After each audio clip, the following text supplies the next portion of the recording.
मैं श्रीमती उमा यादव शासकीय उच्चतर माध्यमिक विद्यालय कन्यावाड़ा बालोद से। बच्चों, आज हम अकाउंट्स में पढ़ेंगे। अभी तक हमने सवाल हल किए हैं जिसमें कि पूंजी पर ब्याज, आहरण पर ब्याज, वेतन, कमीशन इतना आता था।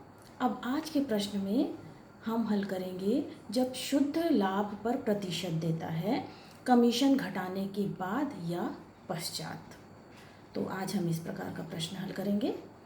प्रश्न इस प्रकार है, ए, बी तथा सी साझेदार हैं जिनका लाभ हानि अनुपात बराबर है। उनकी पूंजी क्रमशः 15,000 रुपये, 10,000 रुपये और 7,500 रुपये है। प्रत्येक साझेदार को पूंजी पर 5% ब्याज प्राप्त करने का अधिकार है। बी तथा सी को क्रमशः ₹3,000 तथा 2,000 रुपये प्रतिवर्ष वेतन दिया जाता है। आहरण पर ब्याज ए, बी तथा सी का 400 रुपये, 300 रुपये और 200 रुपये आता है। पूंजी और आहरण पर ब्याज की गणना करने से पूर्व तथा साझेदारों का वेतन देने के पश्चात वर्ष भर का लाभ 15,425 या शुद्ध लाभ पर 5% अपना कमीशन घटाने के पश्चात सी कमीशन प्राप्त करने का अधिकारी है। उपरोक्त विवरणों से लाभ हानि नियोजन खाता बनाइए। तो बच्चों, अब हम इसको बनाएंगे।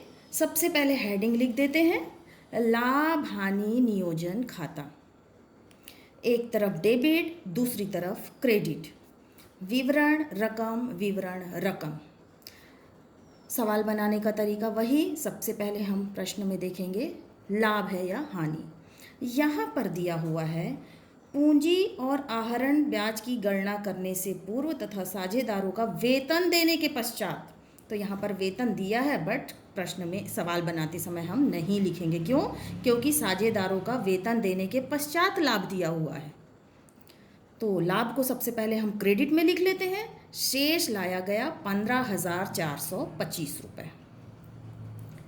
अब आगे देखते हैं। पूंजी उनकी दी हुई है, तो पूंजी पर ब्याज आता है डेबिट में। तो डेबिट में हम लिखेंगे पूंजी पर ब्याज खाते से। 3 साझेदार हैं, तो ए, बी, सी। अब वर्किंग नोट में आ जाते हैं। इसमें हम करेंगे पूंजी पर ब्याज की गणना। फॉर्मूला है पूंजी की राशि गुणा प्रतिशत दर बटे 100। प्रतिशत दर दिया हुआ है 5। तो पहले ए का निकाल लेंगे, 15,000 का 5% निकाल लेंगे। ऊपर और नीचे से 2 जीरो कट गया। ऊपर 150 गुणा 5, 750 रुपये। इसी प्रकार बी का निकालेंगे, 10,000 का 5%। ऊपर नीचे 2 जीरो कट गया, आया 500 रुपये। सी का भी इसी प्रकार से निकालेंगे, आएगा 375 रुपये। इसको हम पोस्टिंग कर देंगे लाभ हानि नियोजन खाते में। ए का 750, बी का 500, सी का 375। ये तीनों का टोटल हम पूंजी खाते के सामने निकाल देंगे। प्रश्न में आगे देखते हैं।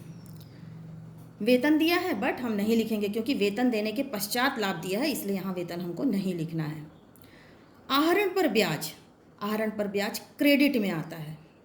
आहरण पर ब्याज क्रेडिट में आता है। आहरण पर ब्याज निकाल कर दे दिया है 400, 300, 200। आहरण पर ब्याज क्रेडिट में आता है। ए, बी, सी तीनों का लिखेंगे 400, 300, 200। टोटल कितना होता है? 900 रुपये हम आहरण पर ब्याज के सामने लिख देंगे। इसी प्रकार दिया है पूंजी पर ब्याज। पूंजी पर ब्याज डेबिट में आया, आहरण पर ब्याज क्रेडिट में आ गया।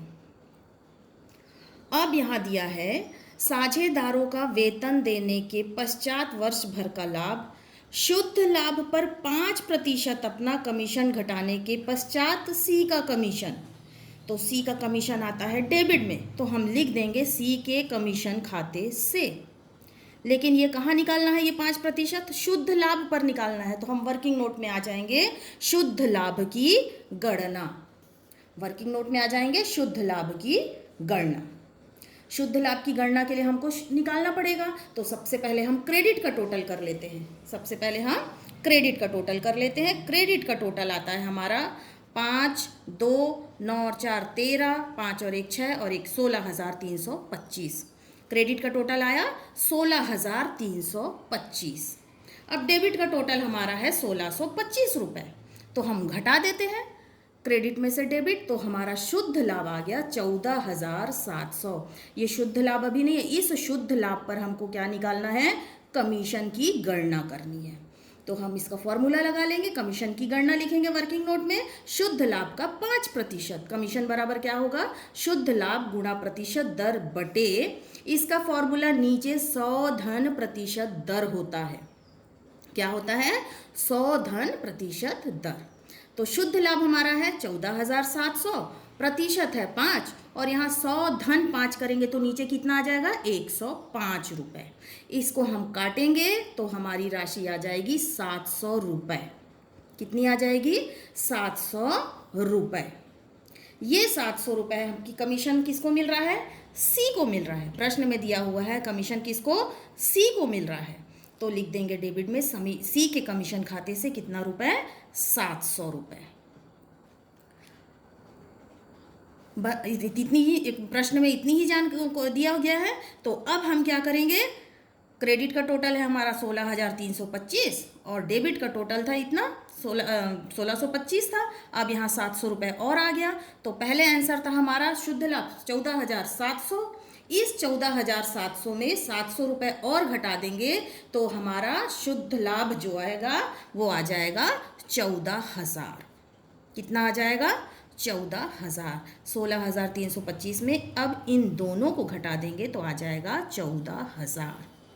ये जो लाभ आंसर आया इसको हम क्या लिखेंगे, पूंजी खाते से या चालू खाते से। ये प्रश्न में जानकारी दिए रहेगी कि नीचे कौन सा खाता बन रहा है, आंसर हम उसी आधार पर यहाँ पर लिखते हैं। तो यहाँ पर हम लिखेंगे पूंजी खाते से।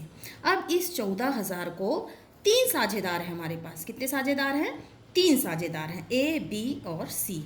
ये तीनों जो है बराबर के साझेदार हैं। प्रश्न में दिया है लाभ हानि का अनुपात जो है बराबर है।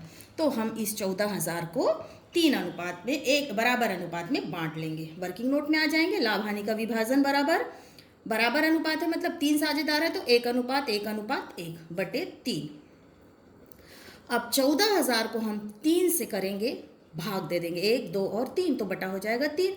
तो ए का भाग हो गया 14,000 गुणा 1/3, ऐसे ही बी का और ऐसे ही सी का। तो 14,000 को 3 से भाग दे देंगे तो हमारे पास संख्या आ जाएगी 4,666 दशमलव, ये आगे बढ़ता जाएगा 666।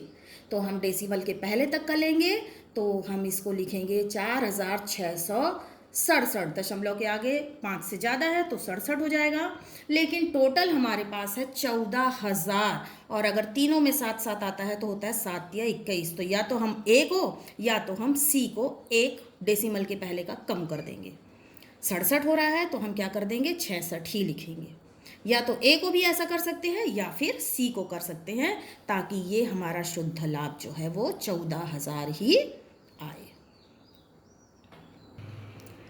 अब हम डेबिट का भी टोटल कर लेते हैं। क्रेडिट का टोटल आया 16,325, तो डेबिट का टोटल भी 16,325 आना चाहिए। करके देख लेते हैं।